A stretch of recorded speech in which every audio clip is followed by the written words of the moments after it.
Hello, Tom. Naririnig na ba ako? Ay, ma'am, okay na po. Dinig na po. Okay na tayo. Yeah, thank you very much po. Okay. Okay, sige po. Ayan, sige. Magandang umaga po sa lahat. Medyo mahina ka, Tom. Hindi kita marinig. Nakaano na yung aking yung aking microphone. Nakafull na siya. But then, hindi kita masyado marinig.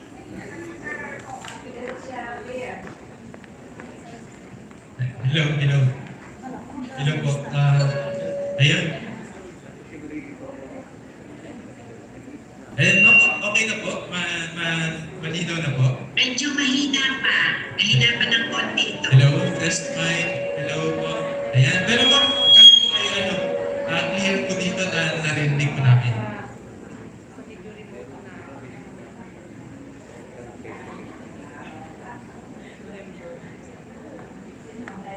Check mo nga ulit para maano mo kung naririnig kita. Hello, test mic, 1, 2, 3. Oo, medyo mahina pa rin. Ano kaya?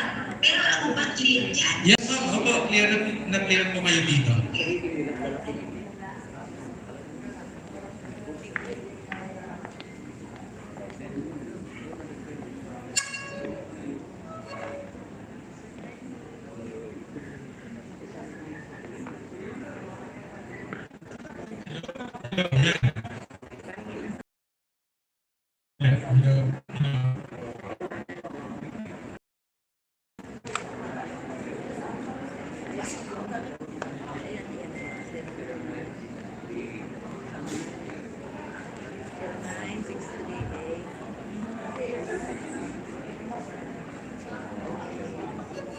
Hello, test mic, 1, 2, 3.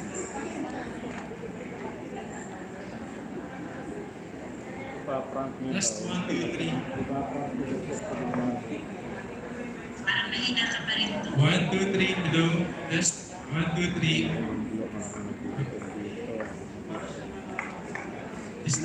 Distorted yung sound.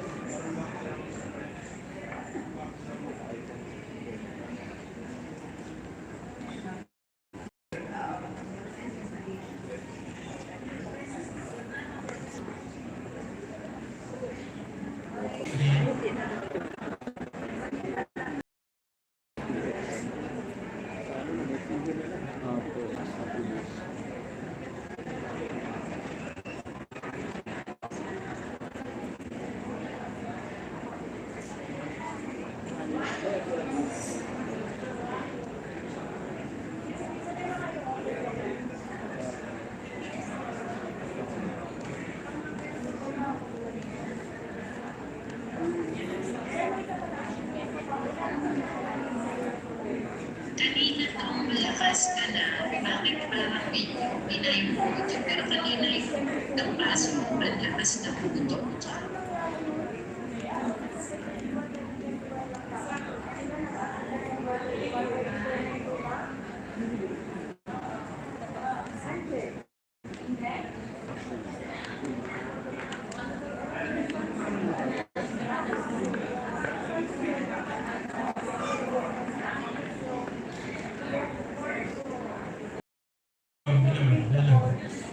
Mahina pa din, no? Mahina pa din. Okay na, malakas ka na. Ay, okay. Sige, so clear na po tayo. And I think everyone is ready. Our time is 8 o'clock. At exactly 8 o'clock, mag-start po tayo. Tama po ba? Pare-pareho yung time natin? 8 o'clock? 25 na. Okay. Sige po. Turning over the microphone sa ating host ngayon, si Ma'am Jonah Picardan. Thank you, sir.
Good morning, ladies and gentlemen. Welcome to STO Palawan's 2022 Division Research Summit with, of course, the theme Embracing and Adopting Changes in Education Through Research Innovation.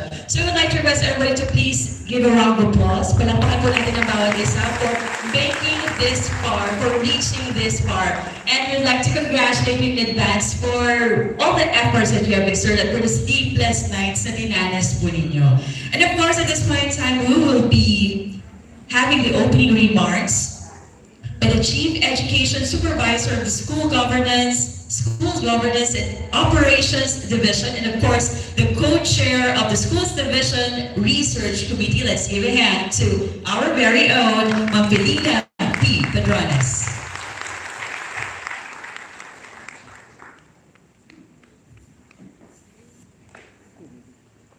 Magandang umaga sa lahat.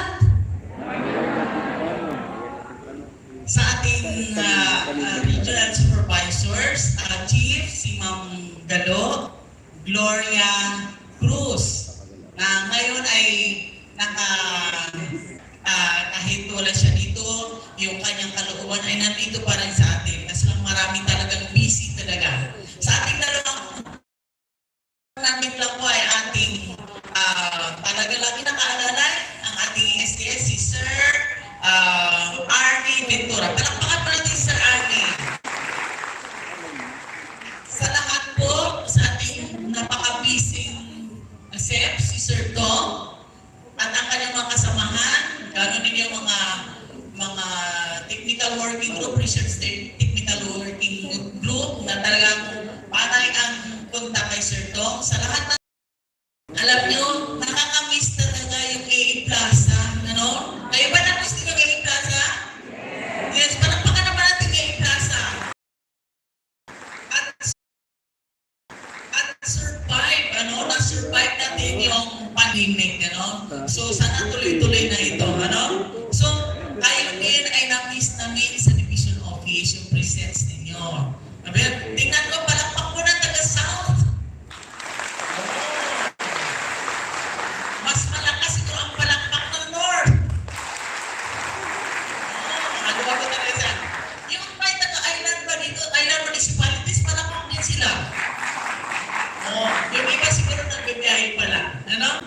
So, nakakamiss ang tayo ay sama-sama. And this morning, nandito tayo ngayon because of research. So, we have passed how many stages? First, we have the research proposal defense. Second is our research colloquium. Doon tayo nagpapawis-pawis ng gusto, ang defense. And now, ito naman ating research summit. And for however, we are congratulating you and thanking you for engaging in research. So, napakalawak ngayon. Siguro after this, kami ay mayroon namang gagawin based doon sa aming last week na napagpunta naman sa region na maraming ipapasok sa ating research agenda. Because of the pandemic, maraming tayong dapat aralin. Diba yung effect? Dito nakikita ko marami pag-ikot ko kanina doon sa ibang display. Nakikita ko yung inaaral na ninyo ano ba ang epekto ng pandemic sa pag-aaral ng mga bata. Marami tayong dapat makita. So, doon sa aming katatapos na consultative meeting, preparation for the regional DEDP, na lumabas doon yung isang issue about doon sa grades natin. Di ba napansin niyo, ang daming honors pupils, honor students natin ngayon. Di ba? Agree ba kayo doon? Yes. So, pero tanong natin sa sarili natin, totoo ba ito? Di ba? Kayo ba napapaisip din ng gano'n? So, doon maraming bagay-bagay na dapat natin aralin. So, yun ang in-expect natin na ipapasok after nung siguro maayos yung mga datos, ipapasok sa ating research agenda. Na alam ko magiging excited din kayo para malaman ano ba talaga ang totoo. At ano ang pwede natin gawin from there. Ano? So, in behalf of the Schools Division's Governance Operations Division, we are welcoming you with open heart and open mind. Ano? So, God bless everyone and good luck po sa inyo sa inyong gagawin ngayong araw na ito.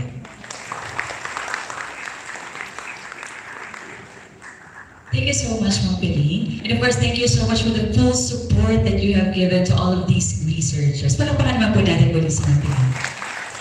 And of course, at this point in time, to give us a summit message, he is the officer in charge of the Office of the Assistant Schools Division Superintendent and the Chairman of the Schools Division. Thank you very much, Jonah. Okay, to my cousin, hello, Ma'am Gloria Cruz, the Chief of the PPRD of the Mimaropa region. And of course, to our chiefs, we have here, Ma'am yes, the Chief of the CID. And of course, the most beautiful Chief of the SGOD, as in Iwan, Ma'am Piling Patrones. So, all PSDS, Education Program Supervisors, members of the SGOD and CID family, village, research enthusiasts, and of course to the BCS group of people, the program management team, headed by Sir Tom. So all of you, a pleasant morning everyone. Kumusta po tayo? Pakitapik naman natin katabi, salamat at buhay ka pa. Sabi, thanks God, buhay pa yung katabi ko. Hindi ba daming namatay? Ha? Okay. Ha? Okay. Sabi sa katabi mo, alam mo, ang pogi-pogi mo ngayon. Ang ganda-ganda mo ngayon.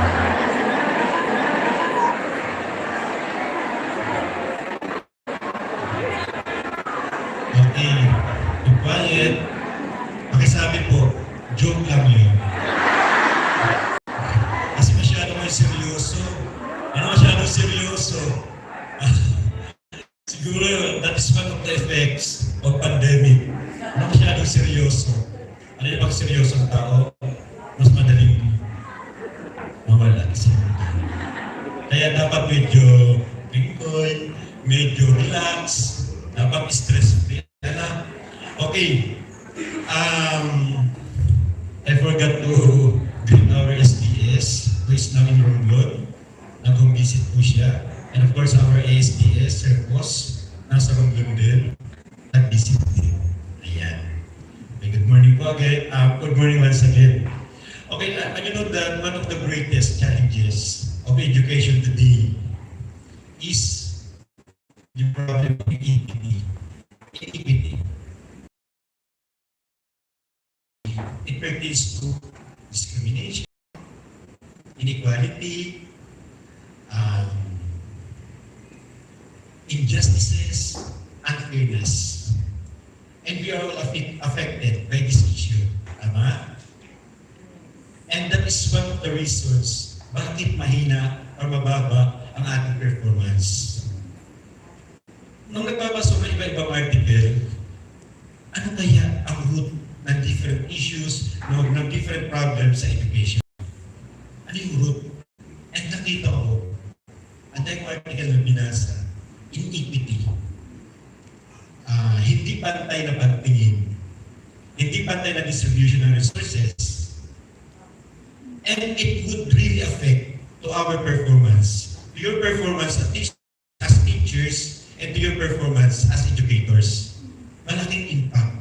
Our goal to reach the higher performing learner here, the more than 405 researchers, the more than almost 500 research enthusiasts from the different districts, schools, and municipalities of Palawan to intervene or to address that issue through research. Kaya, malaki ang magagawa nyo to address that issue. Di ba in our, the focus of this activity is ma-address yung problema sa teaching learning, problema on management and development, problema on governance, yun usually ang ina-address natin ng research. Pero if you are, yung malalim na pag-a-analyze doon sa tatlong thematic area na yun ng research, one of the primary causes, one of the roots is the issue on inequity. Di ba ang sarap magtrabaho pag fair ang tingin, tama? Di ba ang sarap magtrabaho kapag ang lahat ay masaya? Di ba ang sarap mag-work kapag lahat ay napupromote? Ang sarap mag-work kapag pare-pareho ang tingin ni school head. Ang sarap magtrabaho kapag na-receive niya ay katulad ng na-receive niya. Equality. Yung value of equality, ang sarap kaya. Kaya sabi ko nga, what should be? Ano ay dapat ang message ko sa inyo? Nagbasa na ako kanina. And the keyword is inequity. Kasi once you address the issue on inequity, everything will be followed na. Good performance, better performance, or magandang learning outcomes. And sabi ko nga, in our sa division of peace, we will not solve that issue alone. Hindi namin kaya, ni Sir Kapa, ni Sir Pos, ni Ma'am Av, ni Sir Tong, or kung kahit sino pa, ni Ma'am Piling, we really need your cooperation, your collaboration. Sabi nga, there is power in collaboration. Sana nga, in the division, teamwork should be the name of the game. And we are very thankful kasi you are here. Nandito kayo. That is the best manifestation of collaboration. And we will be utilizing you, we will be using you bilang our potent tools or instrument para ma-address ang problema natin in the schools division of Palawan. Particularly, yung medyo mababang performance performance natin in every aspect, particularly sa learning outcomes. You know naman, Palawan is one of the biggest divisions in the entire Philippines. Kaya hirap talaga makakuha ng magandang performance. Pero through this activity, Division Research Summit, yung ating aim, yung ating goal to achieve higher learning outcomes shall be achieved. Kaya natin yun. Kami naman in the division office, we are doing our best. We are doing our part para talagang ipa-feel sa inyo yung love. Kaya sabi mo kanina, always put a little love in everything we do. Sarap nun. Sabi nga nabili ko sa church ng Sunday, tinanong sa amin, sabi ng pastor namin, si Michael Jackson kaya, nasa langit o nasa impyerno? Alam mo, isa na nagsabi, si Michael Jackson daw ay nasa langit. Kasi, nagulat ako, bakit? Ayaw ganun. Kasi sabi niya, every time nagko-concert, every time na may activity si Michael Jackson, sinasabi lagi niya sa mga tao, put a little love. Put a little love. Put a little love. Ang gandang words. Dito po sa research activities natin, and even in every SDO initiatives and SDO undertakings, kahit sa inyong level, lagi natin yung put a little love. Because there is power sa pag-ibig. Tama? Hello? May power? Hindi, wala. Imuta ko dito. Feelings? O feeling? Feeling patrones. Okay, put a little love. Put a little love. Yan ang secret of contentment, secret of satisfaction, and the secret of real happiness. I-connect natin sa research. Kasi pagka sa research, nilagyan natin yung little love, you will be having a great output, magandang output. Sana nag-research tayo, hindi lamang for your own sake. Hindi lamang sa promotion.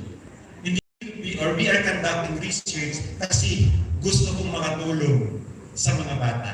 Gusto kong makatulong sa performance ng division office. Maging part ng development. Maging part ng tinatawag nating transformation. Maging bahagi ng pag-unlad. Sana ganun po ang goal natin. Hindi lang sa sarili natin. Hindi lamang sa school. Sana para sa ating mga learners. That you will be a part ng ating performance.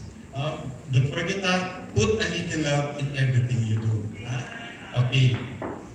And another thing, like yung ginagawa, if you want to be an extraordinary researcher, or if you want to be an extraordinary teacher, put a little extra in an ordinary thing. Paborito linya yan. Wala nang kayo maging teacher. Put a little extra in an ordinary thing. Extra love, extra care, extra time, extra passion, extra price, extra money, and extra effort, extra care, and you will be an extraordinary teacher. You want to be an extraordinary teacher? If you want to be one, put a little extra in an ordinary thing. Huwag natin sabihin, ganit picture lang ako, teacher to, ganito lang ako. What? Put a little extra. And even sa every research undertaking, paglagay na ng extra. Extra values. Ayan. Okay. Kaya, our theme for this activity is embracing and adapting changes in education through research and innovation. You will be a potent tool para ma-realize ang team natin. Para ma-realize ang team natin, magkaroon tayo ng changes in education through research innovation. Sana yung research natin hindi gaya-gaya, hindi copy-paste. Sana talagang the real purpose of research sana ang nasa puso natin. I want to be a part ng pagbabago. Sana ganun tayo. Kasi sayang kung medyo superficial ang dating. Hindi kayo dumarang, parang purun, nagdahiga pa nito. Tapos ang purpose niyo pala is ang sarili lamang. That is useless. You will not be experiencing the real happiness, the real satisfaction, and real contentment. Bakit? The motive is wrong. Mali ang motibo. Sana ang motive natin ang pagpunta dito is, aside from camaraderie, dapat the ano talaga, yung real purpose is, sana maging bahagi ako ng pagbabago through these years. Kaya, hindi, kaya. Gagawin mo. Kaya. Kasi, ang palaway niyo is sobrang magagaling. You are living in the best island in the Philippines and even in the entire world. Best island. Ang ibig sabihin, educators, teachers, in this place ay magagaling. Best din. And nakita ko po yan. Ako galing from Mindoro. Palaweños are very different from Mindoreños. Marami ng taga Mindoro. Aminin ninyo, mas magagaling. Nakita natin, extraordinary ang outcome. Kasi you are here, may impact kasi, may impact. Pag nasa best island ka, dapat best people, best educator, puro excellent. Yung value of excellence ay naandun. Walang Palaweño na pangkaraniwan. Ang mga Palaweño ay extraordinary. If you apply those words that I have uttered before, you will be an extraordinary educator, you will be an extraordinary teacher. Kaya, mga kapatid, friends, be a part ng pagbabago ng schools division ng Palawan. After a year, after 2 years, yung sinasabi ng piling, sana yung performance natin mag-increase gradually, little by little. And we will be one of the best divisions. Hindi maro, kaya natin yun. Laki natin, na dito pinakamahal ng resources, pinakamahusay na tao, pinakamahusay ng mga supervisors. Mga supervisors may magandang values, andito yun. Nakita ko po yun. Very different mga tao natin sa division office. They have really a big heart. Big heart sa paglilingkod. Big heart sa pag-deliver ng services. Nakita ko yun, very different. Ayan. Kaya, there are researchers, challenge ang Sharani, be an extraordinary researcher, and be a part ng pagbabago natin in achieving higher learning outcomes. Okay, to the program management team headed by Sir Tom, thank you very much. Thank you very much for initiating this Division Research Summit. Sobrang ganda para tayo nasa ACES. And alam nyo nga sa kay Sir Tom, one of my proposals during ACES, i-revisit namin ang guidelines in ACES. Gusto ko marami ang mga awareness natin sa ACES pagdating sa research. Before, pinag-combine natin ng elementary, secondary, and even school heads and supervisors sa research. Sabi ko, Sir Tom, what about innovations sa ACES? Sa praise or sa awarding, sa awards, rewards and recognition natin is, ibubukod natin ang top 3 sa elementary for human resource management and development. Ibubukod natin yung top 3 natin sa mga researchers. Unlike before, na aabot siya ng 30. Ano ba naman yung plaque? Ano ba naman yung medals? Ano ba naman yung trophy or cash prizes na ibibigay? Kung ang impact naman na yung ginawa ay talaga naman malaki, bakit may pagdadamot? Ay ibukod natin sa mga school heads, ibukod natin sa mga EPS, ibukod natin yung sa mga teachers for elementary and secondary for every thematic area. Kasi gusto natin, we really need to strengthen the implementation of research program in the schools division of Palawan. And I think that is one of the best strategies to recognize, to give recognition, kung hindi man sa lahat, at least to the best researchers na schools division of Palawan. Gusto yung idea? Ayaw? Ayaw? Thank you very much po. And again, I just want to extend my deepest appreciation kay Kevin, sama ko naman yung sa akin may meeting pa tayo. And to Vince, and Moise, Leonard, sino mga kasama natin kay Sir Tom, kay Miss EPC, and sa lahat, no need to mention siguro baka magtampuhin pa naman yung mga yan. Okay. very much sa extra effort. At least kita natin ang outcome. And of course, special thanks sa ating division office. Full support talaga. Ito ang gusto-gusto ko sa division of Palawan. Very evident ang tinatawag na interfacing. Interfacing, kahit hindi invite, they are here to support one another. They are here to support one another. Kahit hindi sinasabihin, andyan, sumusuporta. Yan. Thank you very much. It's GOD, CID family, and OSDS family, and walang kami dito. Ayan. And thank you. And salamat din po. Siyempre, salamat ng PSDS. Sa OXI, wala akong nakikita ng PSDS na involved sa research. Pero dito, even Ma'am Lilian. Ano Ma'am Lilian? Gusto makita ang presentation ni Ma'am Lilian. Babalikan ko po kayo. Imagine, nakakatuwa. Ako si Ate Erika, Ate Jane, si Ate Nita. Kahit hirap na sa pagtatakong ng takong. That's, we call this as miracle. Imagine, true research na ito ang miracle. Hindi ba na nagkaganyan? Parang, ano nangyari? That is the power of research. That is the power of research. Sa inyo pong lahat, from the 35 districts, schools ng buong Palawan, okay, Sir Army really love you talaga.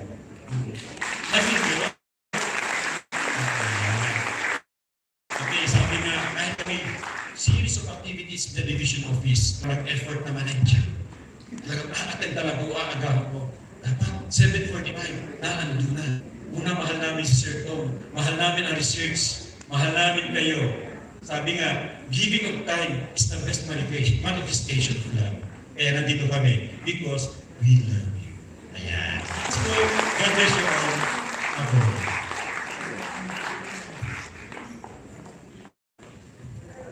Thank you so much, Sir. And yes, i-reiterate ko lang po, put a little love and put a little extra in everything that you do, and you will be extraordinary. Tama po ba, Sir Arnie? Malito po.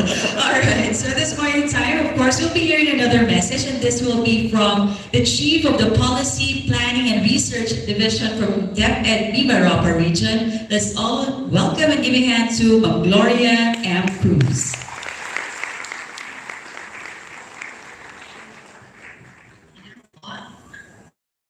Am I loud and clear po? Yes. Hello, Tom. Okay lang ba yung ating audio? Ako doon kasi napakagandang message ng aming kasi na AS. Nagustuhan ko kasi yung put a little love, but bagyan natin pa. That will make a difference. Kasi lahat kasi ngayon ang bagong trending kasi dapat maging evidence-based, whatever our decision-based, dapat evidence-based, research-based. So, napakaganda nung na-inspired ako dun sa Cousin Army na message ko this morning. Anyway, good morning po, Division of Palawan.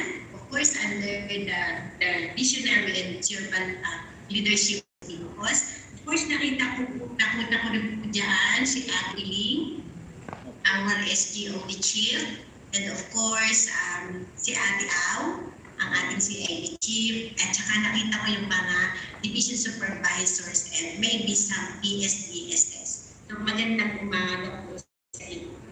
And of course, the rest of the SDO, manpower, may isa-isa, but the rest of the SDO manpower, and of course, the SDRC members headed by ASDS Army, and co-chair is Ate Pili. And of course, most of all, my felicitations to all the participating researchers to this Division Research Channel.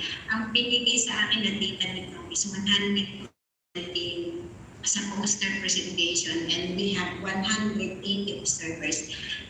Thank you so much kasi ang daming observers, ibig sabihin sila ay may interest also to conduct research. And with that, thank you so much. So for the past years, activities like this have been an epic concerted effort of Mimaropa researchers. not only from Palawan, but the whole Narok, who work hand in hand to augment existing educational requirements, specifically in the classroom level, where the grassroots of learning take place. Alam niyo po ba, nabanggit kanina ni Ate Piling na last week we are in Red Puerto Galera at pinag-usapan namin yung ano ba yung mga issues and challenges, bakit pa mababa yung kalag ng ating edukasyon. Kasi as we all know, we are very low in the proficient level in reading and numeracy.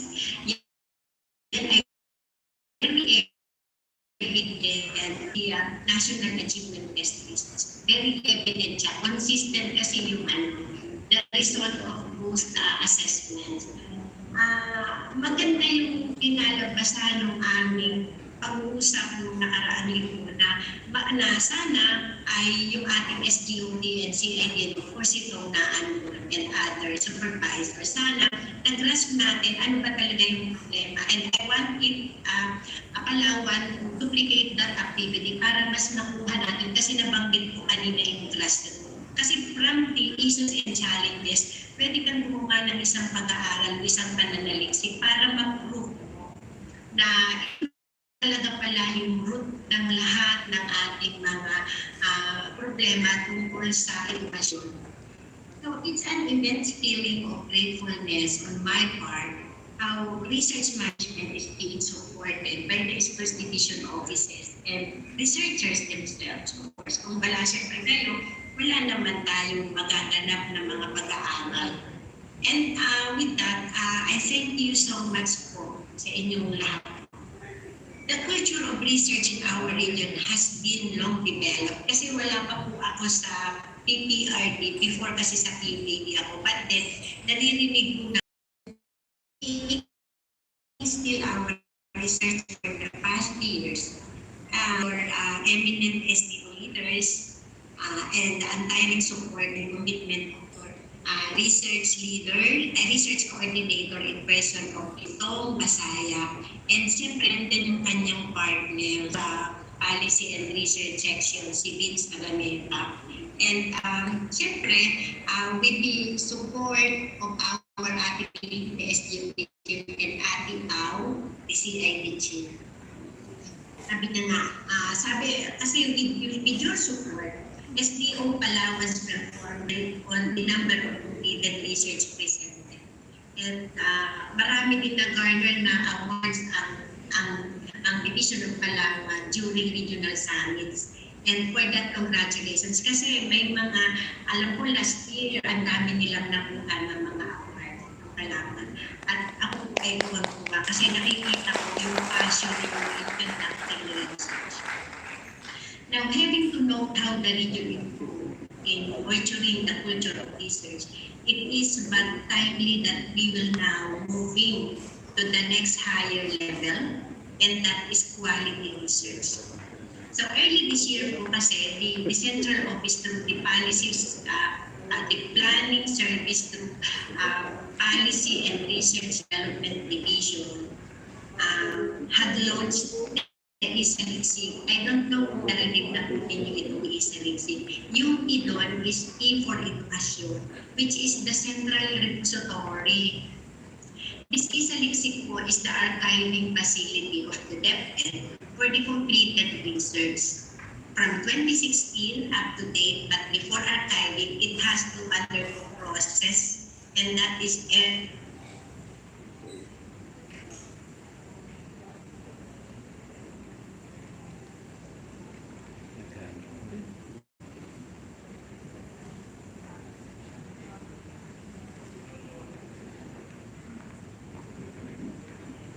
evaluation using the quality control check. Masa siya with the QCC, siya po ay ilalagay doon sa isa-liksik. The archiving facility, the isa-liksik nga, para po makita po ng ibang mga researchers coming from the different part of the Philippines. So yun po yung maganda ron. And that checklist is designed and crafted with specific purpose to control our completed research po. purpose of that research. Yun yung bago ngayon natin sa research. Now, ang sabi doon, once your proposals are approved upon signing the MOA, it will be discussed to you. Ayun. Actually, yung ating mga steps in charge po ng research was properly oriented regarding the research estimate. Research, ito'y bago ngayon. I believe that the region research would also be having implications and onwards in terms of evaluating the 2020 research proposals and approving those and conduct of research. Actually, nung nasa Puerto Galera kami last week, nag-meeting na kami with all the steps para pag-usapan na yung mga changes na gagawin dito sa starting 2020. So the region will now step forward with production of quality research over quantity. It is in this way that we take one step at a time in compliance with the department's policy. So yun po yung bago ngayon. But going back to your utilize the results of your study, ginagamit mo ba ito? Or just for compliance only? That's the big question. Kasi maybe kailangan nag-research ka lang kasi an innovation or for compliance. Actually, marami tayo po mga problema at issues na pwede natin gawin research. And gusto ko pong pakinggan yung sinabi ng mga mag-aaral. No, last week kasi during our focus group discussions, medyo yung gusto ko masyadong na-touch doon sa sinabi ng mga bata na aming mga napili, na tinanong, ano ba talaga yung education. Nakakaya, actually si Cassie ASDS Army ang one of the facilitator in that FGD awareness. And gusto ko lang ipahagi sa inyo yung mga mensahe ng mga bata na pwede nyo itong gawan ng magandang pag-aaral, ng magandang pananaliksik. Kung ito bang sinasabi ng mga bata ko, ito ba ay totoo sa aming paaralan?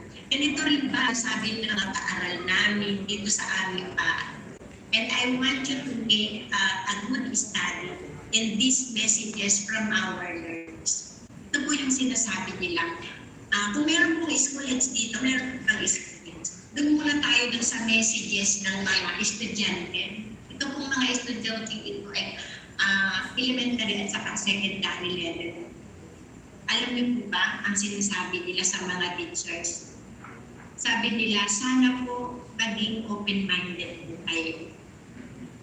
Sana po mentally aware po kayo. And sabi niya sa mga teachers, please work hard and don't be book-based. Yun ang sinabi nila. Huwag naman po kayong book-based. And sabi nila, i-reduce daw yung administrative functions at saka ng work ng mga teachers. Yun ang sabi nila. At turuan nyo naman po para ang sinasabi nila, i-focus nyo naman po sa amin ang attention. Yun ang sinasabi nila. And then, alam nyo ang sabi nila sa mga schoolheads, meron pang mga schoolheads. I want to see if there are schoolheads. Sabi ng mga bata doon sa kanilang mga principal. Sabi niya, provide nyo naman po kami ng equipment, ng facilities needed by the school for the benefit of learners. Sabi nila, distribution of assignment of teachers, yung teaching load. Alam namin, may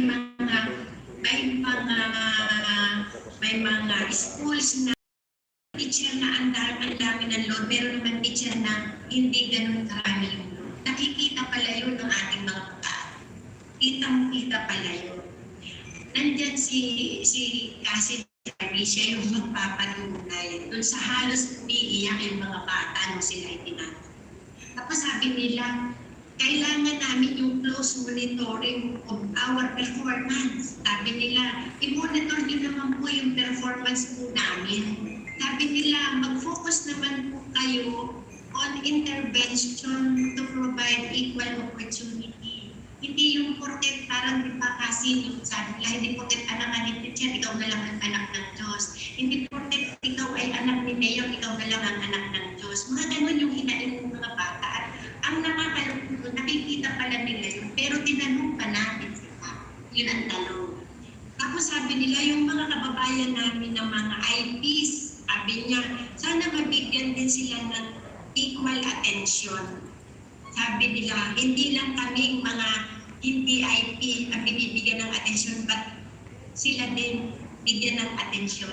So yun po yung mga mensahe natin usapan. Bakit ba? Marami. Pero maganda ito lagyan ng study. Lumabas po doon sa kanilang sinabi.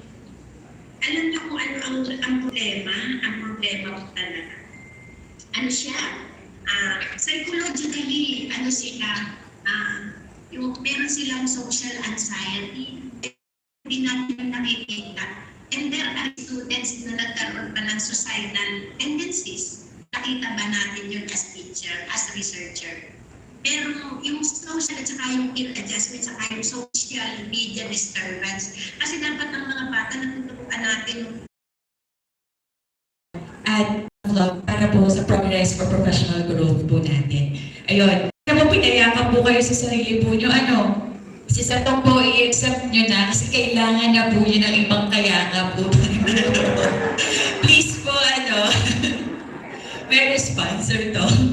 And of course, at this point in time, hindi ko na po patatagalin. We'll be hearing or we will be witnessing an action research presentation. So we'd like to call in a Master Teacher 1, Sir Jonathan M. Castro, Sir Jojo R. Medalla, Teacher 1, and Sir Juanito M. Madalugdog Jr., Principal 2 from Rio Tuba National High School, with their research titled Project Help Towards the School's Readiness on Radio-Based Instruction, Impact on Teaching and Learning Process. Let's give them a round of applause, please.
To our Schools Division Superintendent, Sir Roger F. Capa, CC6.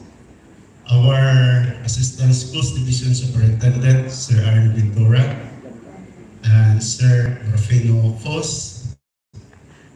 Our SGOD Chief, Ma'am Virina Patrones. Our CID Chief, Ma'am Aurelia Marquez. Education Program Supervisors, Public School District Supervisors present today, fellow researchers, good morning. Please allow us to present our study entitled Heightening Engagement for Learners' Progression or HELP, a program management system towards schools' readiness on radio-based instruction and its impact to the learning. Master Teacher 1 of Rio Tuba National High School, Mr. Jojo R. Medalla, Master Teacher 1 of Rio Tuba National High School, and Mr. Juanito M. Madalugdog Jr.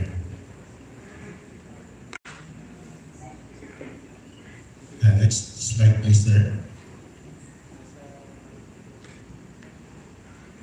This study was conducted to describe distinctive practices performed in secondary schools of Batarasa District 2 during the implementation of chosen distance learning delivery modality, the RBI, program during the school year 2021-2022.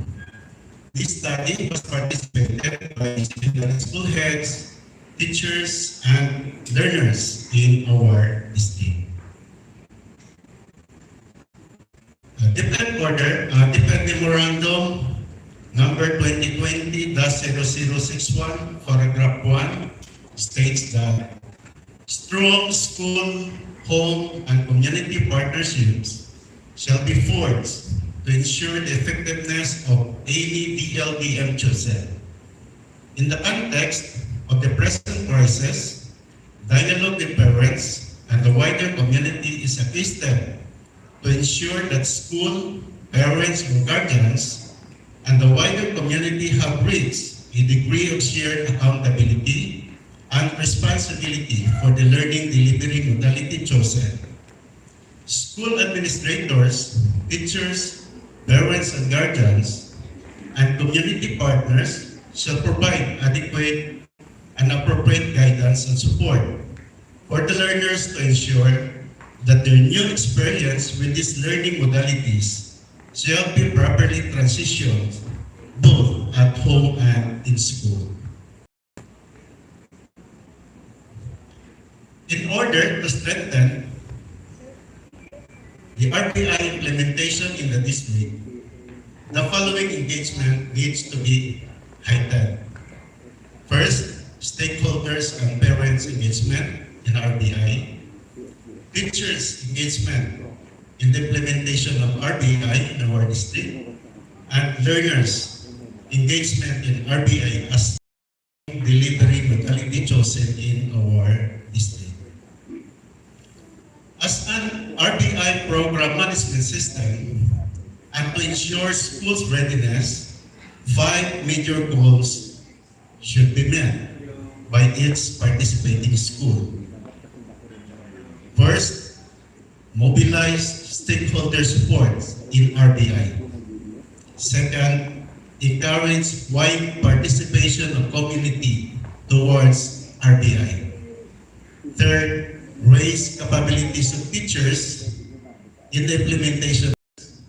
And fifth, establish strong RBI learning platform.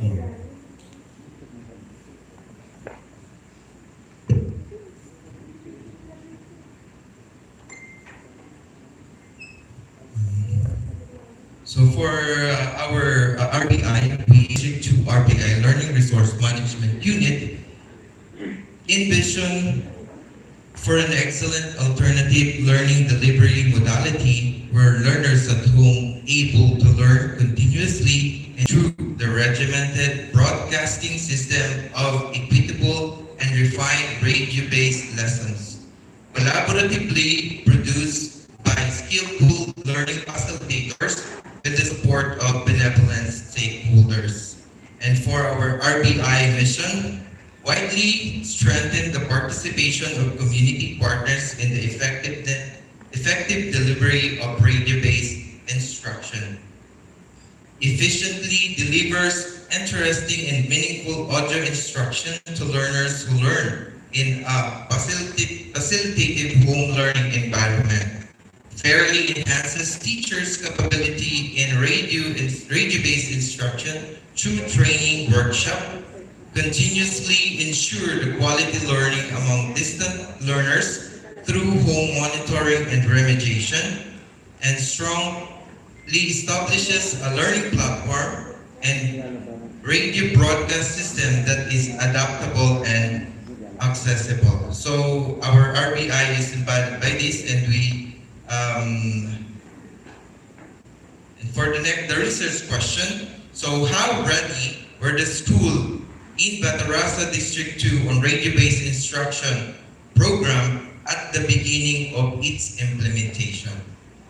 The next one is what challenges, issues, gaps, and problems encountered by the secondary schools in Batarasa District 2 prior to and during the implementation of radio-based instruction program.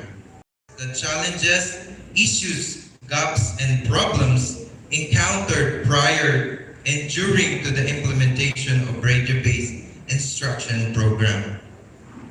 And for our main research question, so how did the establishment of radio-based instruction program management system help to ensure the readiness of secondary schools in Batarasa District 2 radio-based instruction program?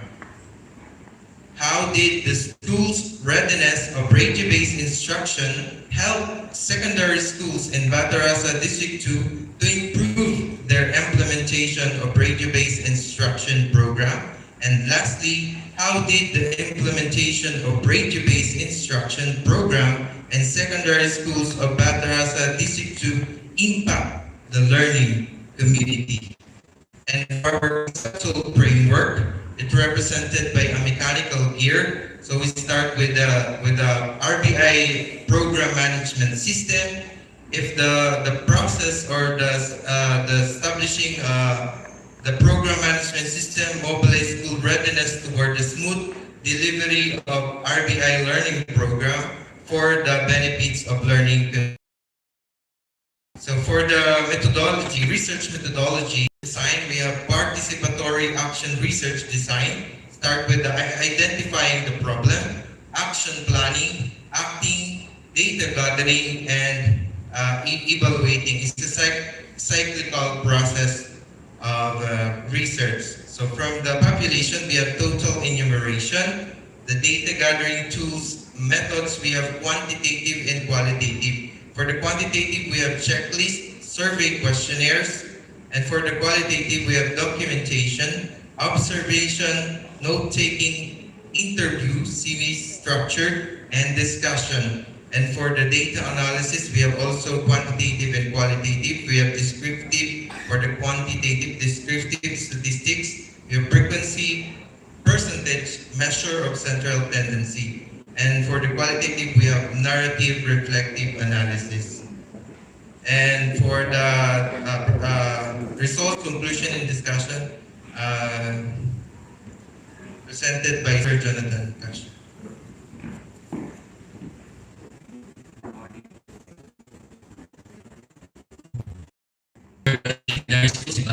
District 2 instruction program at the beginning of its implementation. So this question is the biggest questions for us in order to explore what are the needs and from the results of the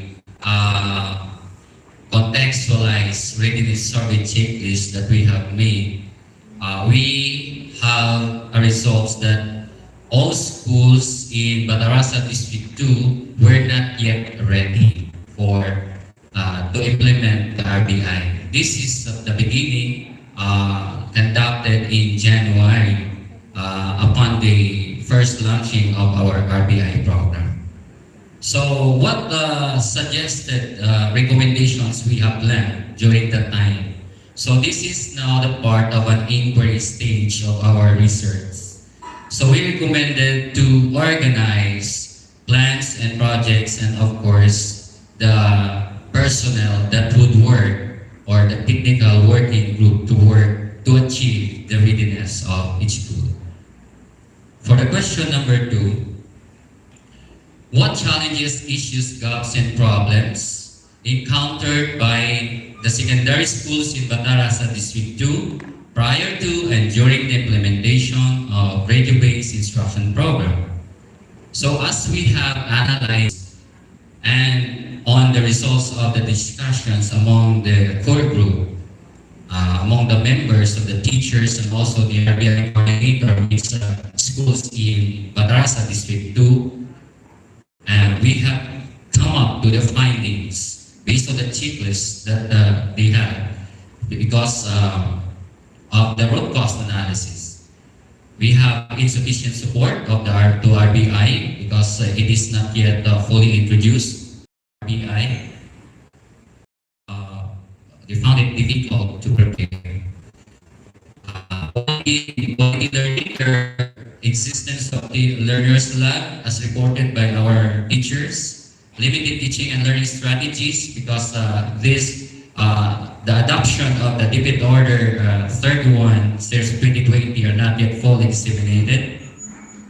And we have a fluctuated learning platform, although we have a very good facility, the power supply in our area.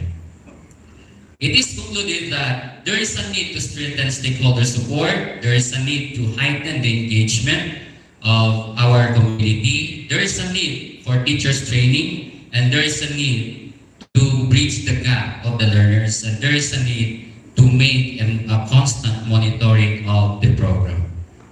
So based on our objective and our goals, so we have came up to the principles of the MERGs, the 5 major goals and the specific objectives. So we created the LRMU. It has 4 sections in our schools to plan and implement the RPI program. To monitor, to check and review every learning materials that we have distributed, and of course to monitor home learners. So these were our recommendations based on our planning, because within the process of an action research, it is a process within the process that from time to time we are reviewing one activity and then the after, and we make some suggestions and then to redefine the program or the projects. So here, so according to our whole implementation of the school year 2020, 2021, several projects and activities that we have conducted. So in mobilizing stakeholder support, we have we went to different first the community leaders, the stakeholders, and then we found out that they are willing to. So our recommendation, so we have to give them a little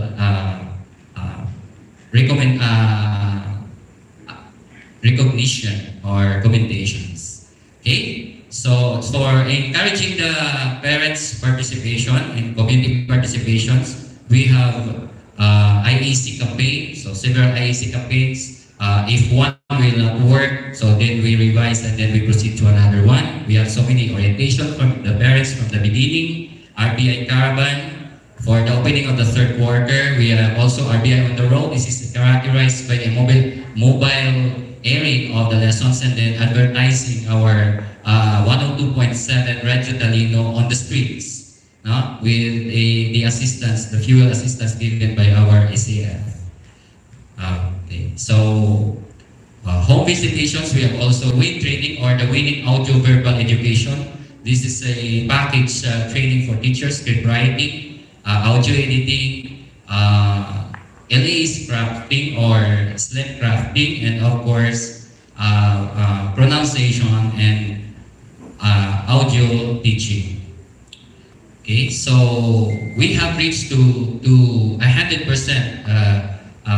capacitated teachers in our level, in our schools, and also we shared our expertise to other schools in Batarasa District 2, which comprises of the Southern Batarasa, the Buliluyan, and the Peace and Development Community High School. We have also the Lakbay Turo program, which is stands for Teach, Understand, and Reach Out. Okay, so we have visited physically our learners, but prior to that, we have conducted a local meeting with the government partners to support us to conduct the massive home visitations and monitoring. And this is a very touching moment for us as teachers, so because we are physically involved in a daily monitoring of our learners with our footsteps and our wheels. So we sacrifice a lot in this. And we have a lot of involvement of this activity. So, all in all, in our question number 4 starts our reflective questions. So in action research, we have to make a reflection. So we are embedded in our reflections to our questions as the last part of our cycle, reflecting stage. So how did the establishment of RBI program management system help to ensure the readiness of secondary schools in Batarasa District 2 on radio-based instruction program? So as a result of our, again, monitoring from the schools, their readiness has become and became better. So our TNSS is already ready. We have 60 points. Southern Batarasa also increased. And as a total conclusion of these interventions, that all schools in Batarasa District 2 are all now ready for RBI if another cycle comes. But because we are now in the face-to-face now mode of learning, so will serve as an history and the basis for us. The result of our research will be the basis for us to implement again this kind of program. Number 5, reflective questions. How did the school's readiness on radio-based instruction help secondary schools in Batarasa District 2 to improve their executed by schools to ensure their readiness on RBI have made them more focused and target-oriented? Schools that conducted RBI readiness enhancement activities have been able to implement thoroughly the program in their respective schools. So our conclusion, an RBI-ready school could thoroughly implement the RBI program. So readiness is a prerequisite. So continuously strive for RBI readiness upon implementing the RBI program. For our last questions, how did the implementation of radio-based instruction program in secondary schools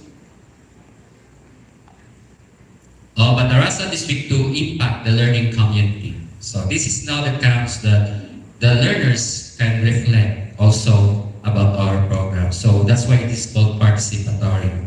So we have an overall summary of their responses based on the descriptive results of the survey that we have used. Learners have learned a lot in RBI lesson. Learners have deepened their understanding the content of learning materials. Learners participated actively in RBI. Learners have been able to communicate well with the teachers. Learners have been able to apply what they learned. And learners felt satisfied with the use of RBI. So it is concluded that the progressive implementation of RBI program satisfies the learning and encourages the learning community to engage with. It is hereby recommended to implement the progressive RBI program as an alternative distance learning delivery modality. So if times again that there is a pandemic, we can say yes to RBI. So as our overall motto in our respective areas, we can create better impact together than alone. So that's all for our research. Thank you.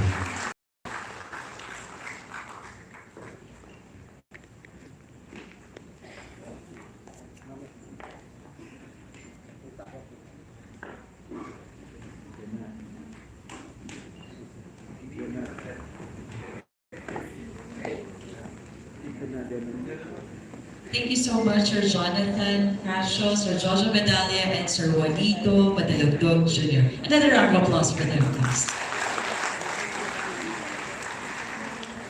This time, before we do here the basic research presentation, we will be viewing the research.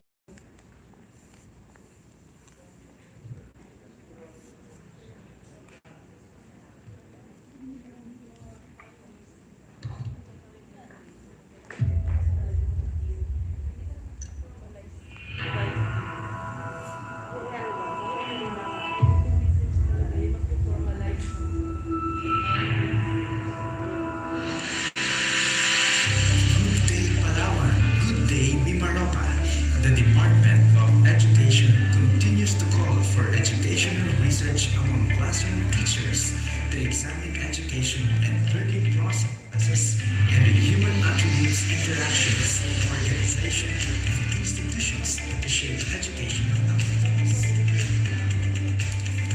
In response, STO Palawan, through the collective efforts of its key personnel, established the Division Education Development Plan, or DEDP 2020 to 2025. The institutionalization and implementation of the Division Research Agenda and Research Manual under DEDP will further cultivate the culture of product-based research among teachers, school heads, and supervisors in the Schools Division of Palawan, guided by the Division's research agenda, capacity building and training, annual evaluation and appraisal of research proposals, research colloquium, and related activities were conducted that resulted in fostering a love for research, institutionalizing of the Division Research Manual, and utilizing research outputs, findings, and policy briefs. The self-initiatives provided the perspective that research is indeed a task in governance, 15 in human resources, and currently working on the completion of 2021 proposed research efforts, with 130 focusing on teaching and learning, 4 in child protection, 15 in governance, and 18 in human resource. The awards and accomplishments received by the SDO Palawan and its teacher researchers prove that it failed exemplary in the field of research since it started its research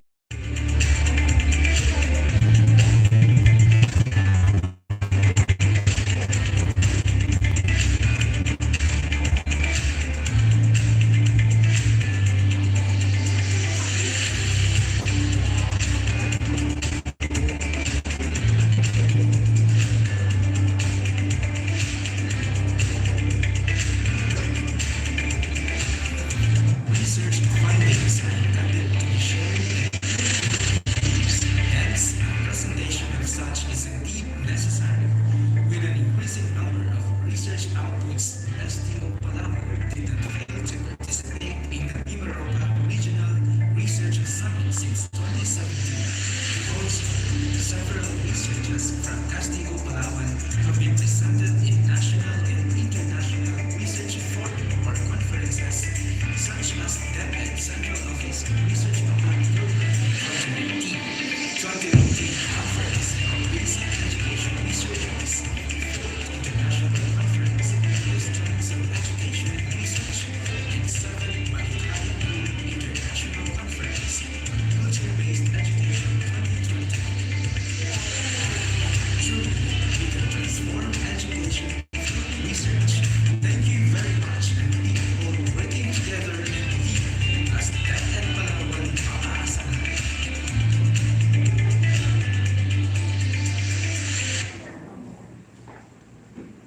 Thank you so much for that, Sir Vince. And of course, at this juncture, we'll be having the basic research presentation, and we'll be calling on stage Ma'am Shona R. Nesho, Teacher 3 from Nara Integrated School, Ma'am Corazon A. Quintos, a Master Teacher 1 from Nara Integrated School, with their research title, Teachers' Competence on the Utilization of Science Laboratory Apparatus and Equipment, Basis for Training Design. Let's give them a round of applause, please.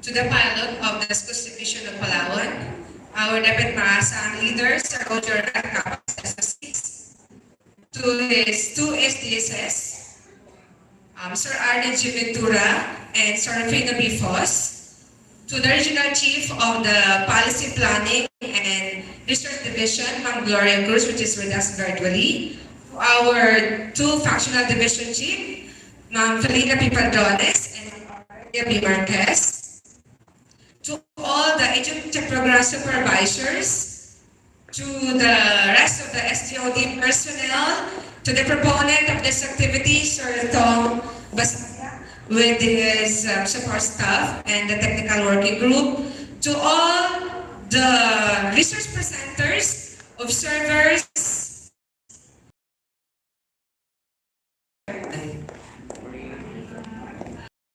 everyone, it is our honor to be part of this 2020 Institution Research Summit and to be able to present our study entitled Teachers' Competence and Confidence Level in the Identification, Utilization, and Handling of Science Laboratory Apparatus and Equipment, Basis for Training Design. I am Chana Arnesio, Teacher 3 at Nara Integrated School. With me is Ma'am Rosalyn C. Gadiano, Education Program Supervisor of the Division of Palawan. And we would like also to acknowledge one of the proponents of this study, Ma'am Corazon A. Quintos. If scientific knowledge is not applied, science significantly addresses solutions to different issues and problems. Its applications are attributed to the country's overall growth. Tools and equipment are believed to improve science learning. Exposure to it is a powerful tool to enhance students' attention and retention. Johnson to 2018 proposed that students learn science. The Department of Education aims to ensure the effectiveness of teaching and learning in science and mathematics, basic education, through the National Science Teaching Instrumentation Center, or NSTIC, in coordination with the Bureau of Secondary Education. They appropriated 645,009,000 pesos in the General Appropriation Act under the locally funded projects, which provide packages of essential science and mathematics equipment compliant with the K-12 curriculum of grades 7 to 10.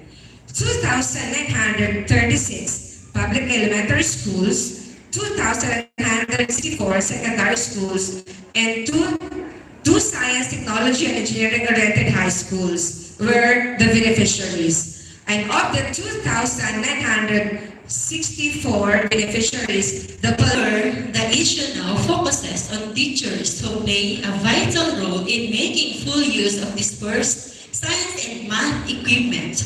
While the availability of apparatus and equipment in each school is sufficient, the difficulty now is the teacher's ability to handle it. The CEO of 2017 noted that teachers hesitate to conduct laboratory duties due to lack of experience in handling laboratory equipment.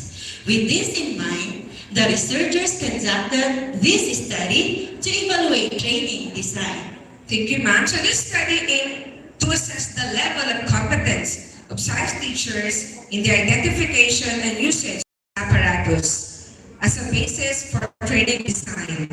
It further determined the relationship between the profile with their level of competence and confidence. In particular, it sought to address the following 6 questions. Number 1, what describes the teacher's profile in terms of years in teaching, educational attainment, and related trainings attended?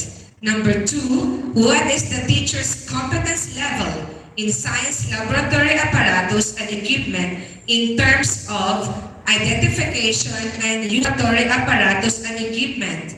Number 4, is there a significant relationship between the profile of teachers and their level of competence in identifying the laboratory apparatus and its uses? Number 5, is there a significant relationship between the level of competence in handling it? And finally, lastly, what output can be designed to address the low competence level in the utilization of science laboratory apparatus and equipment? The figure presented is the conceptual framework of our study, which describes the relationship between variables. It includes the respondent's profile as their number of years in teaching, educational attainment, and the number of related trainings attended, believing that it affects the teacher's competence level in utilizing the science laboratory apparatus and equipment. The study output is training design depending on the teacher's competence and confidence level results.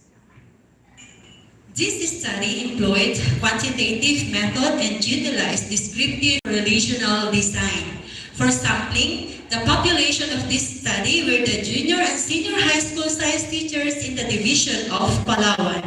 Furthermore, using the raw soft calculator on sample size, 124 from among the total of 182 science teachers were selected to participate in the study. For data collection, validated researcher-made survey questionnaire was used, and the data were obtained through multiple sources and techniques. And for the data analysis, descriptive statistics, the respondents' profile, and the level of competence, as well as the confidence of the science teachers teaching science or in identifying, utilizing, and handling the science laboratory apparatus and equipment. Multiple regression was utilized to assess whether the level of competence that science teachers have in identifying and utilizing the laboratory apparatus is associated with their level of confidence in action.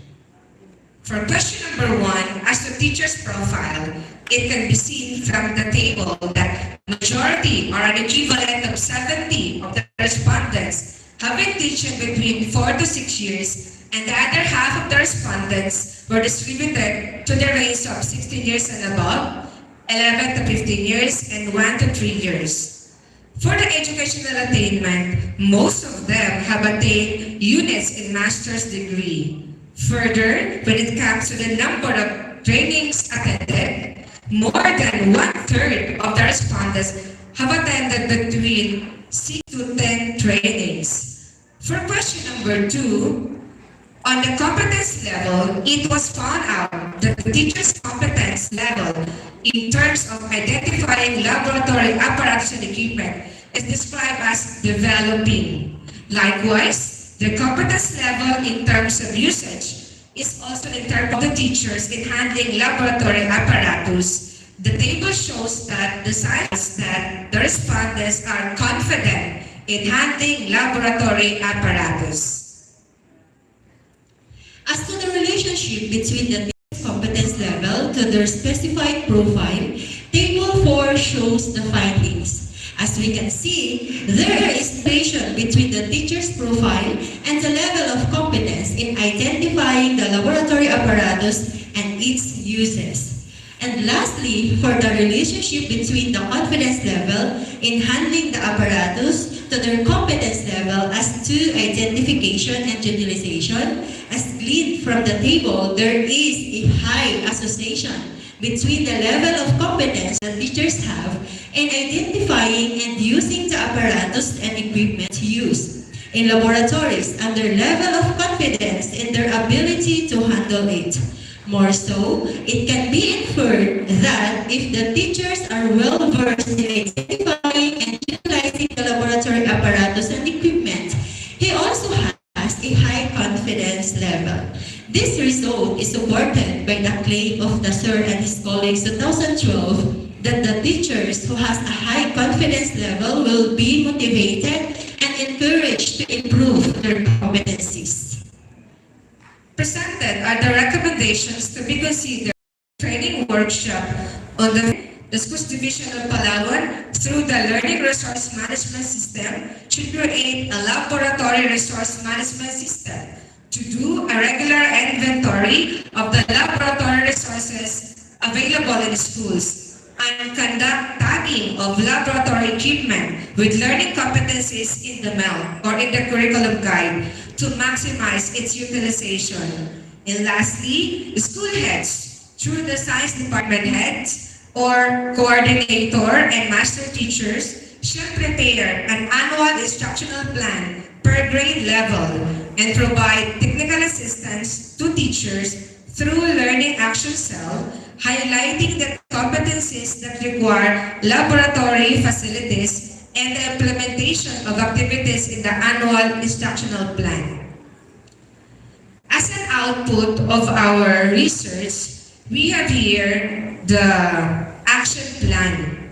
So we have in our action plan, this is a proposed action plan for action equipment. So we have 3 problems or objectives. First, to appraise teachers' mastery in general laboratory practice, identification, usage, and handling of science laboratory apparatus and equipment. Second, apply proper maintenance procedure to ensure long-term use of laboratory equipment. And third, recall guidelines on safe handling and disposal of chemicals. We have our three line of workshop on care and management of science laboratory apparatus and a workshop on safe handling and disposal of chemicals. Of course, there are persons responsible, yours truly, the selected science teachers. Then we also have our resource speakers and my co-proponent. Timeline, possible timeline will be this October, and we have resources needed for possible funding and evaluation. And specifically, we have on upskilling and reskilling science teachers and manager objectives are the following: review the different lab apparatus and equipment, master the general laboratory practices and the use application of science equipment, apply proper maintenance procedure to ensure long-term use of laboratory equipment, and recall guidelines on safe handling of and disposal of chemicals. Specifically, we have the following activity on our hybrid workshop. Review on classifications of lab apparatuses and equipment and general laboratory practices. Then laboratory safety and setting up laboratory rooms and staff rooms. This is actually just a review for our teachers. Then recall and the role of laboratory manager, a workshop on handling and manipulation of integrated science laboratory equipment, followed by handling and manipulation of biology laboratory equipment, chemistry lab equipment, and physics lab equipment. And care. We just want to share with you.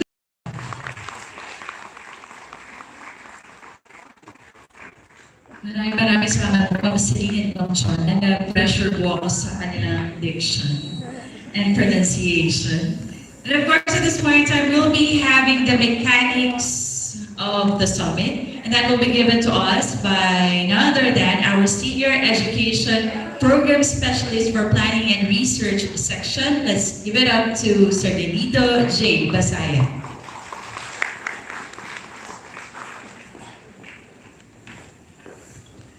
Hello, good morning. Dinig po ako sa likod. Ay, may kausap po ako. Maraming pong salamat. Okay, sige po. So, yung na-observe po ninyo kanina, dalawang presentations, both action, yung nauna po yung action research natin, yung pangalawa yung basic. Alam niyo po ba sa basic ngayon ay ang ganda pong opportunity para bigyan ng fund kasi nga po research-based na po yung output natin. Yung activity natin sa HRTD ay ang ganda pong tignan na research-based na po. Ang dahilan o research ang dahilan bakit po ikakanta po yan sa under po ng human resource and development na bahagi po ng ating tinitingnan sa ating mga guro. Okay po? So, ang ganda nga po yan. And also, the implementation po ng RBI kanina, maganda pong tingnan sa bahagi po ng mga nag-implement ng RBI as to kung ano po yung help magagawa ng project help nila. Maraming pong salamat sa mga nag-present po kanina and malaking influence po ito sa ating mga researchers ngayon and also sa ating mga administrators in coming up with their own projects po sa kanilang school. Okay? Sige po.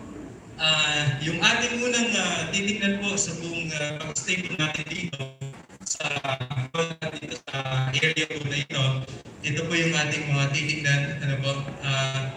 Masyado atang mabilis. Okay, number one po, gallery walk po, mag-start po after the opening program and segment on the second day.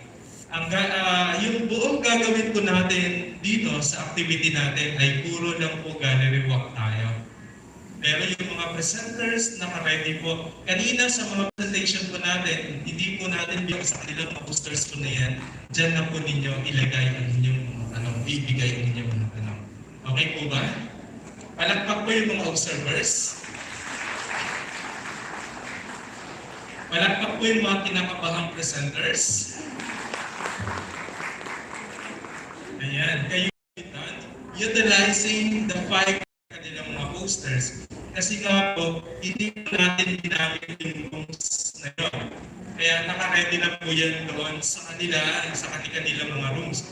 Ito pong hall po na ito po ay 3 rooms ang nandito. Ito po yung room number 1, number 2, at saka number 3. Kaya po hindi pa po kayo pinaset up dahil ginagamit pa po natin dito sa plenary natin. Okay po? So immediately after the opening program po natin, ay bibigyan po namin kayo ng time para i-set up po ito para i-close natin ito mamaya para tuloy-tuloy na po tayo sa ating gawain. Next, for the first hour, ito po pakiusap po namin sa lahat. Kasi may possibility po na magkaroon po ng problema tayo sa crowd. May mga nakaalam po na inyong mga room assignments. So sa unang oras po natin, please observe, please lahat ng presenters and observers, pakitingnan po ang inyong room assignment at doon lang po muna tayo mag-focus. Doon lang po muna tayo papasok. Okay po? May mga naka-assign na po ng mga room assignments po sa bawat isa. In your respective room, you have the option to proceed to any of the rooms available. Sa mga observers po natin, kapag natapos na ninyo yung isang room, proceed na po kayo sa ibang room para magtanong na ulit po kayo doon. Sa mga observers po natin, pakitandaan po ang inyong control number. Pakitandaan din po ang control number ng inyong ino-obserbahan. Bakit? Kasi po, by tomorrow, baka po may bigla po kaming ipagawa po sa inyo na nagre-require po na information na kailangan lang po ay control number lang po. Okay? Sa mga posters po natin, nandun po sa upper right part ng poster ang kanilang control number. Okay po? Ulitin po ha, sa mga poster po na inyong titignan po mamaya, meron po doon nakalagay po sa taas ang kanilang control number. So tatandaan po ninyo yun. Kung sa tingin po ninyo ay nakikita nyo, wow, ganda-ganda nito. So inonote ko na po agad. Sige po, sabihin ko na lang po agad ngayon. Please, sa mga observers, kuha po kayo ng inyong top 5 na poster na sa tingin po ninyo ay pasok sa inyong criteria bilang observer. Clear po tayo dyan ha? Tsaka palatandaan dyan ang inyong control number and also the control number ng inyong poster na tinitingnan.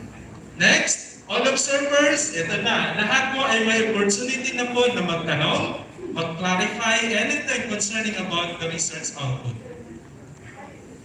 Always wear your summit ID. Yan, i-wear po ninyo as this will be the basis in the distribution of bills and stocks po natin. Okay po? Sige, next po. Yan. Sa bawat poster presentation, ito po yung nilalaman po niyan. Yung kanilang reference number, yung kanilang name and logo ng schools division of Palawan, and the pictures po ng presenters. Yan po, makikita po natin lahat ng mga yan doon sa kanilang presentation, sa kanilang poster presentation. Nandun po si Sir Roji.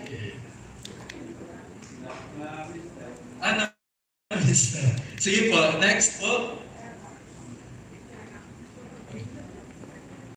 Ayan. Ito po, kung mapapansin po ninyo, may criteria for judging.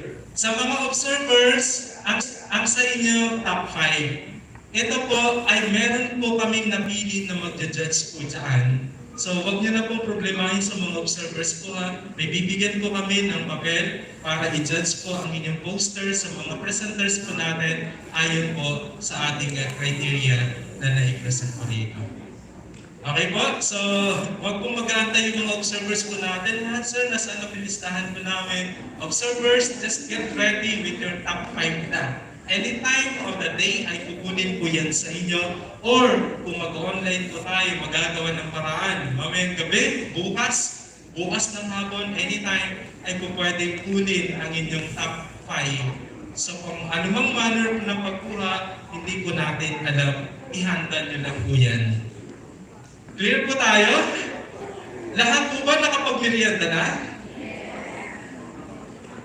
Sino pong hindi pa nakapagmerienda, lapit lang po sa mga naka-white na mga nagsiserve po sa atin para ma-inform po sila na hindi pa po kayo nabibigyan ng inyong snacks. Okay, next. Concern po natin, hindi na po naisama po yan saan. Ang mag-utilize po ng room number 1 ay ang may mga control number from 116 to 147. Kayo po yung mag-occupy po nito. Ulitin ko po sa mga presenters natin, may control number na 2021-116 hanggang 2021-1147 o 147. 148 hanggang 160. Saan po yung rooms 1, 2, 3? Ito po yung 1, 2, and 3. Hahatiin po ito into 3 rooms. Next, may room number 4 po tayo. Ang room number 4 po natin ay nandun sa gilid ng elevator. Sa tabi ng elevator. Yan po ang may control number na 221 hanggang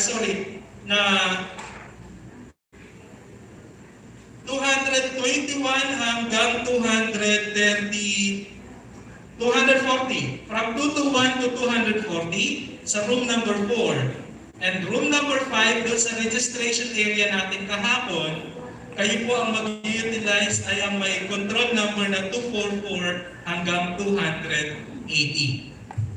Para sa ating mga observers, for the first hour, dito po ang inyong pupuntahan. Lahat ng may control number na DRS-2022-001 hanggang 039. Ulitin ko pa, 001 hanggang 039, dito po kayo mag-unang mag-o-observe sa room 1.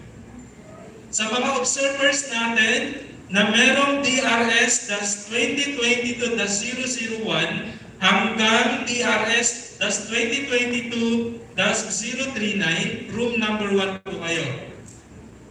01 hanggang 39, room number 1.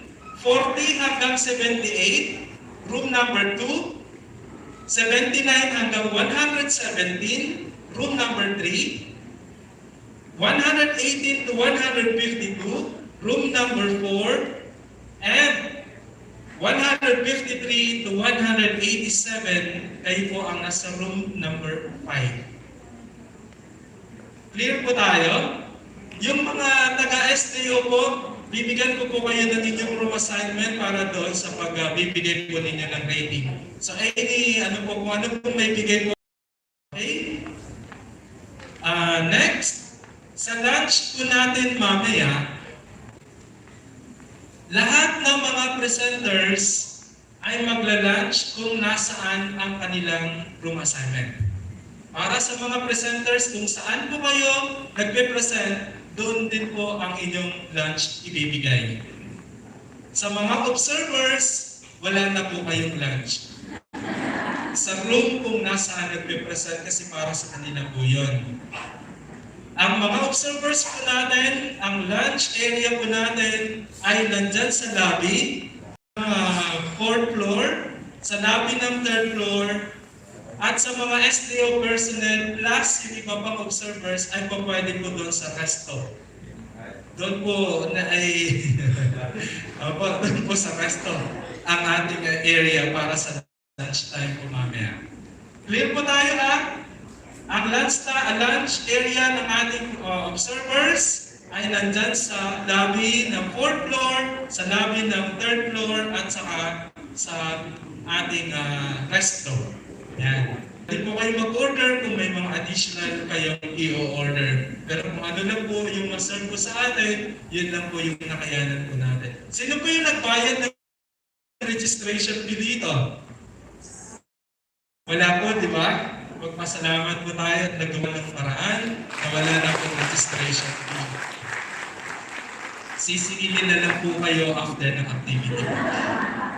Po ay available na ibigay na po sa atin sa pagsasara ng mga rooms po natin. Hanap lang po muna tayo ng mapupwestuhan pansamantala habang sineset na po yung mga rooms natin. Sa ating mga presenters, kung saan po kayo naka-assign, pa-arrange na po ng inyong mga posters na naka-arrange magkakasunod-sunod ang bilang. Okay po? So, yan po, hinihiling na po ang lahat na para sa ating preparation. Kung anong oras po natin matatapos, siguro at exactly 1 o'clock start na po tayo. So dito po ay preparation na po tayo ng ating hall para sa ating gathering this afternoon. Thank you very much po at magandang umaga po sa lahat. Thank you so much, everyone. God bless on your poster presentation po, mamaya-maya. And we also have opportunity to have your photos taken dito po sa stage. If kasama po si Sir Tom, okay lang din.